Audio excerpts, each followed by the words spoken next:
சிறுகடிக்க ஆசை சரியில்லை. அடுத்த வாரத்துக்கான எபிசோடில் நம்ம மீனா இருந்துட்டு முத்து நினைக்கிறதெல்லாம் பார்த்த உடனே பயங்கரமான அதிர்ச்சியில் இருக்காங்க.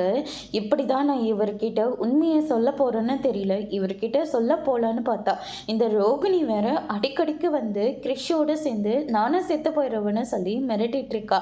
நான் என்ன தான் பண்ணுறதுன்னு எனக்கு ஒன்றுமே புரியல. நான் இது வரைக்கும் அவர்கிட்ட எதுவுமே மறைச்சதே இல்லை. ஆனால் இப்போ இவ்வளோ பெரிய விஷயத்த மறைச்சி வச்சுருக்கேன். என் நிலைமை என்ன ஆக போகுதுன்னு எனக்கு தெரியல. இவளை காப்பாற்ற போய் என் வாழ்க்கை என்னை விட்டு போயிடுமோன்னு எனக்கு ரொம்ப பயமாக இருக்குது அப்படின்னு சொல்லிட்டு நம்ம மீனா இருந்துட்டு ரொம்பவே ஃபீல் பண்ணிட்டு இருக்காங்க. அதுக்கு அடுத்து தான் நம்ம முத்து இருந்துட்டு, மீனா இதுக்கு மேலேயும் தள்ளி போடாது, உடனடியாக கிறிஷோட பாட்டியை நம்ம பார்த்து பேசியே ஆகணும் அப்படின்ற மாதிரி சொல்லிடுறாங்க.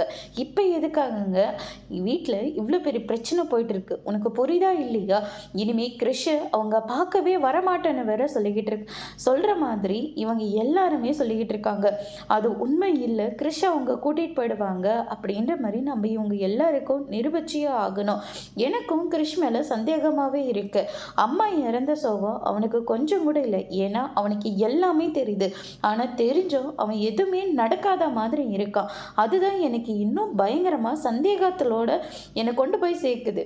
ஏதோ அவங்க அம்மா பெத்த அம்மாவே கூட இருக்கிற மாதிரி அவன் ஃபீல் பண்ணிட்டு இருக்கான். எனக்கு என்னமோ சந்தேகமாகவே இருக்குது. அதனால தான் நான் சொல்லிக்கிட்டு இருக்கேன், உடனடியாக நம்ம கிறிஷோட பாட்டியை பார்த்து பேசியே ஆகணும் அப்படின்னு சொல்லிட்டு முடிவெடுக்கிறேங்க. அதோடு முடிச்சிருக்காங்க.